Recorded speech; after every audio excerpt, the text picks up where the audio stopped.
Hong Kong, 1957. A rooftop in Kowloon. Two kung fu schools face off in a Bimo, a traditional challenge match to settle honor. On one side, a 23-year-old experienced fighter with dozens of victories. On the other, a 16-year-old kid named Bruce Lee who's never fought in a real Beimo before. Money is on the table. Triad gangsters are watching. Reputation is on the line. Bruce gets knocked down in the first exchange. What happens next shocks everyone on that rooftop. This is the story of Bruce Lee's first real test, his trial by fire. Not a street fight. Not a sparring match. A formal Bimo, where losing means humiliation for your entire school, and possibly getting seriously hurt. This is the night Bruce learned that Wing Chun alone wasn't enough. The night he discovered his style's weaknesses. And the night that planted the seeds of what would become Jeet Kune Do. This is what really happened on that Hong Kong rooftop in 1957. Bruce Lee is 16 years old, training under IP Man at the Wing Chun School in Hong Kong. He's talented, cocky, and hungry to prove himself. But he's never been in a real fight outside of street brawls with local gangs. One afternoon, a messenger arrives at IP Man's school. He carries a formal challenge letter written in traditional Chinese characters. The message is clear. The Choy Li Foot School believes Wing Chun is weak and ineffective. We challenge your school to a Beimo. If you refuse, you admit defeat and close your school. This is serious. Bimo is an ancient tradition formal challenge, matches between schools to settle disputes about which style is superior. These aren't friendly sparring matches. They're real fights with real consequences. IP Man reads the letter carefully. His senior students gather around, angry and ready to accept. Who insulted us? One asks. Choy Li Foot School in Kowloon. Their master Sifu Wang says our Wing Chun is paper tiger kung fu, looks good but can't fight. The room erupts in anger. But IP Man stays calm. Who will represent our school? The senior students look at each other. Bimo is dangerous. You can get seriously hurt. Broken bones, concussions, even death has occurred in past Bimos. Bruce steps forward. I'll fight. Everyone turns to stare at him. He's the youngest in the room. Still a teenager, IP Man frowns. Bruce, you're not ready. This isn't street fighting. This is formal combat. The opponent will be experienced. I'm ready, Sifu. I can win. IP Man studies his young student. Sees the fire in his eyes. Finally nods. Then prepare. You have 3 days. For 3 days, Bruce trains obsessively. IP Man works with him on timing, distance, and the wooden dummy. But there's a problem. Wing Chun is designed for close-range combat. Trapping hands. Chain punches. Sticky hands. It's devastatingly effective at close range, but if the opponent is good at long range, fighting using kicks and footwork to keep distance, Wing Chun struggles. IP Man knows this. Bruce Choy Li Foot uses long-range techniques. Wide stances. Powerful circular strikes. You must close distance quickly. Get inside his range. Once you're close, Wing Chun wins. What if I can't get close? IP Man pauses. Then you must adapt. Use what works. Don't be rigid. Bruce nods but doesn't fully understand. Not yet. He will soon. The Bimo is scheduled for sunset on a rooftop in Kowloon neutral territory. When Bruce arrives with IP Man and a few senior students, the rooftop is already crowded. Over 60 people are there, students from both schools, local martial artists curious to see the fight, and several Triad members who've placed bets on the outcome. The atmosphere is tense. This isn't entertainment. This is deadly serious. Bruce sees his opponent for the first time.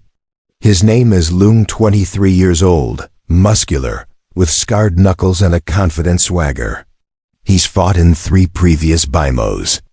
Won all 3. One opponent ended up in the hospital for 2 months. Loom looks at Bruce and smirks. They sent a child? This is an insult. Bruce stares back, trying to hide his nervousness. I'm here. Let's fight. A neutral Sifu, an old master respected by both schools, steps forward to officiate. The rules are simple. Fight in the designated area, a chalk circle above 15 feet in diameter. Fight continues until someone quits, can't continue, or steps outside the circle 3 times. No biting, no eye gouging. Everything else is allowed. Both fighters bow to the Sifu, then to each other. No respect in their eyes. Just cold determination. The Sifu raises his hand.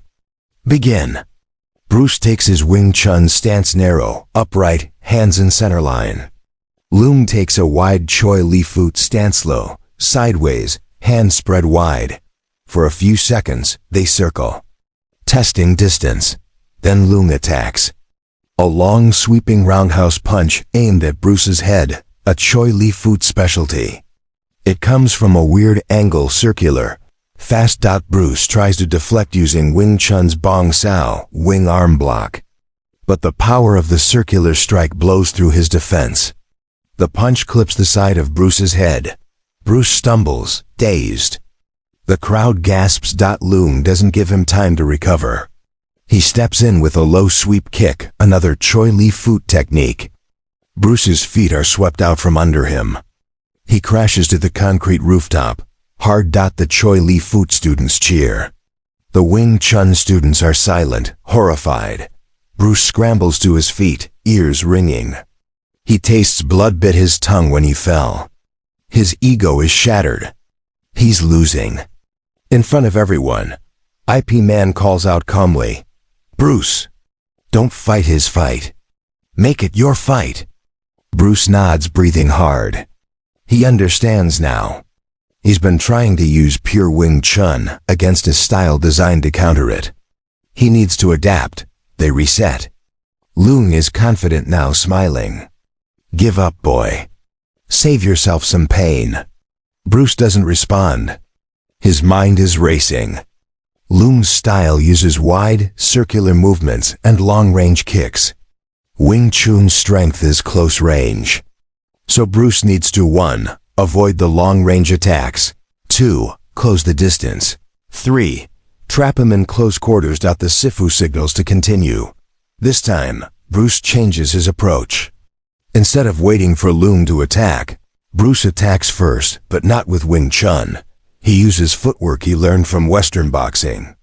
Circling laterally instead of moving straight in, Loom throws another sweeping punch. Bruce doesn't try to block it. He ducks under it and steps inside Loom's range. Now they're too close for Loom's long-range techniques to work. Bruce unleashes Wing Chun chain punches, rapid-fire straight punches to Loom's center line. Pack, pack, pack. 3 fast punches to the chest and face. Loom stumbles backward, shocked by the speed and aggression. Nobody has ever gotten inside his range that fast before. Bruce doesn't let up. He uses Wing Chun's trapping techniques, grabbing Loom's lead arm, controlling it, striking with his free hand. Loom tries to create distance, but Bruce sticks to him like glue. Finally, Bruce lands a clean straight punch to Loom's solar plexus. Loom doubles over, gasping. Bruce follows up with a front kick to Loom's chest, not a Wing Chun technique, something Bruce learned from street fighting. Loom falls backward, out of the chalk circle. That's 1 point against Loom. They reset. Loom is no longer smiling. He's hurt, winded, and frustrated. He charges in aggressively, throwing wild punches. Big mistake. Emotional fighting is sloppy fighting. Bruce stays calm. He slips the punches, traps Loom's arm again, and sweeps his leg. Loom crashes to the ground for the second time. The Sifu counts. Loom gets up slowly, breathing hard, blood trickling from his nose. They face each other one more time. Loom is exhausted.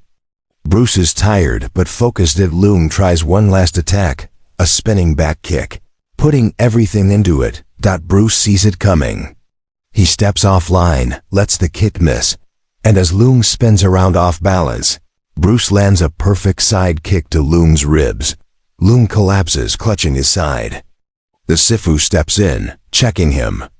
Loong can't continue. The Sifu raises Bruce's arm. Winner Wing Chun School. The Wing Chun students erupt in celebration. Bruce's school's honor is defended. Triad members who bet on Bruce collect their money, but Bruce isn't celebrating. He's thinking. He knows the truth. He won, but not because of pure Wing Chun.